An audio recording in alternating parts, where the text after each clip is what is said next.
Shalom, sahabat sapaan Damai Sejahtera. Kita akan sharing misi menjangkau jiwa yang terhilang, panggilan bagi pendamping pejuang kanker, cancer caregiver. Mari kita berdoa.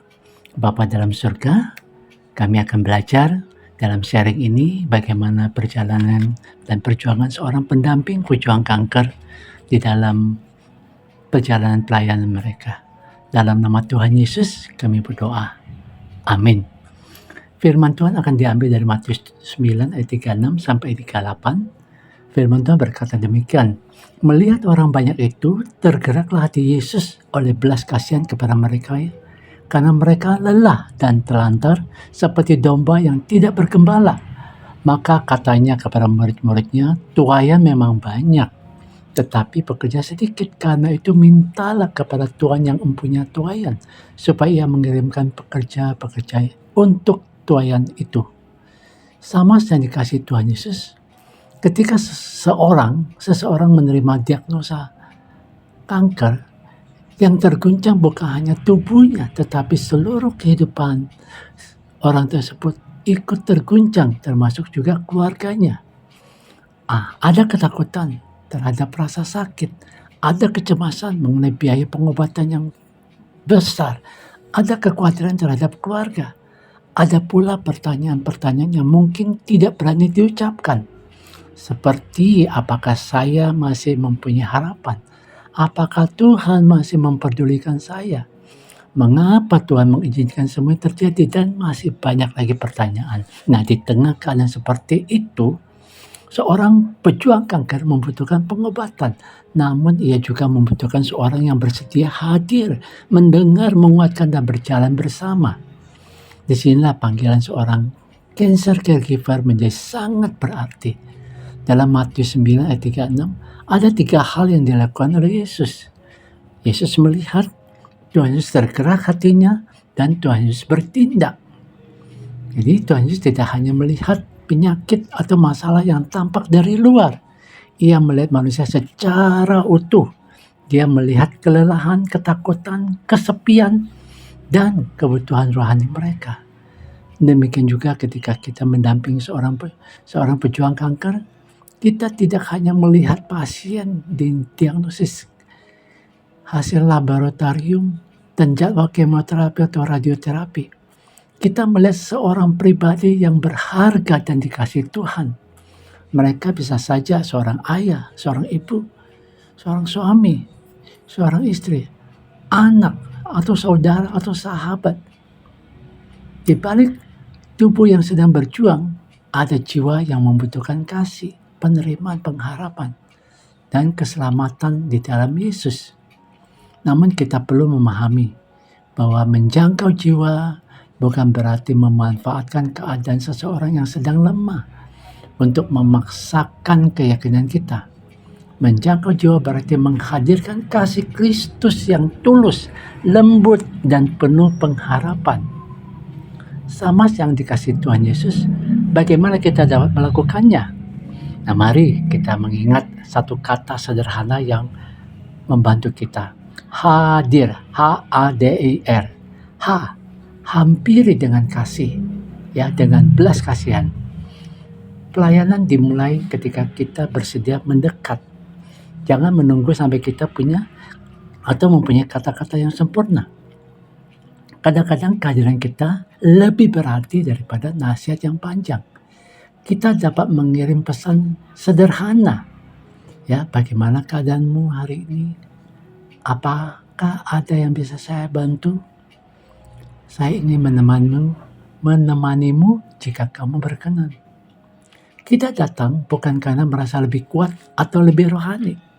Kita datang karena kita telah lebih dahulu disentuh oleh kasih Tuhan Yesus. Yang kedua, ada untuk mendengar. Pejuang kanker tidak selalu membutuhkan jawaban. Kadang-kadang mereka hanya membutuhkan ruang yang aman untuk bercerita, menangis, marah, atau menyampaikan ketakutan yang mereka alami.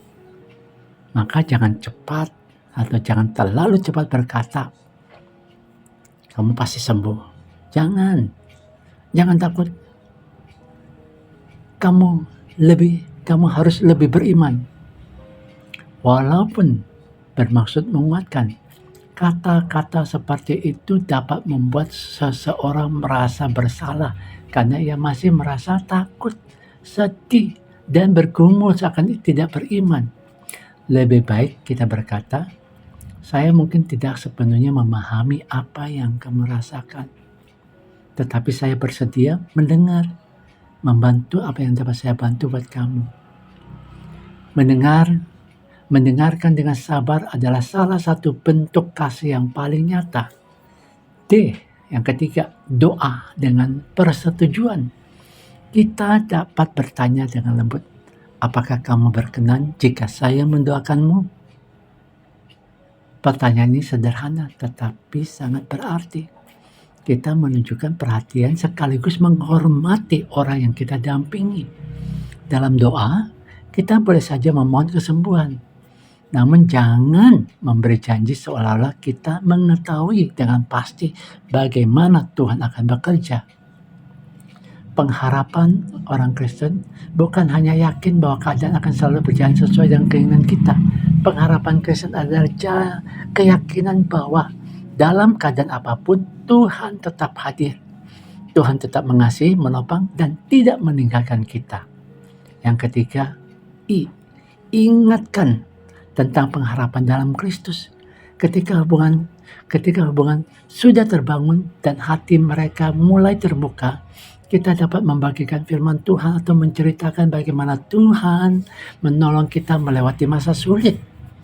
Kita dapat bertanya, dalam perjalanan ini, apa yang paling kamu harapkan dari Tuhan? Atau kita bertanya, apakah kamu ingin mendengar ayat yang menguatkan saya? Atau apakah selama ini kamu sudah mengenal kasih secara pribadi? Bagikan iman dengan lembut, jangan memaksa, jangan berdebat. Tugas kita adalah menyampaikan kabar baik dan menunjukkan kepada jalan kepada Kristus. Roh Kuduslah yang bekerja di dalam hati manusia. Kita bukan penyelamat. Yesuslah sang juru selamat. R, rangkul dan terus mendampingi. Pendampingan tidak berhenti setelah satu kunjungan atau satu doa. Seorang pejuang kanker menjalani perjalanan yang panjang. Ada hari-hari ketika ia kuat, tetapi juga ada yang hari-hari yang melelahkan. Karena itu ia membutuhkan seseorang yang tetap mengingat, menghubungi, dan mendampingi.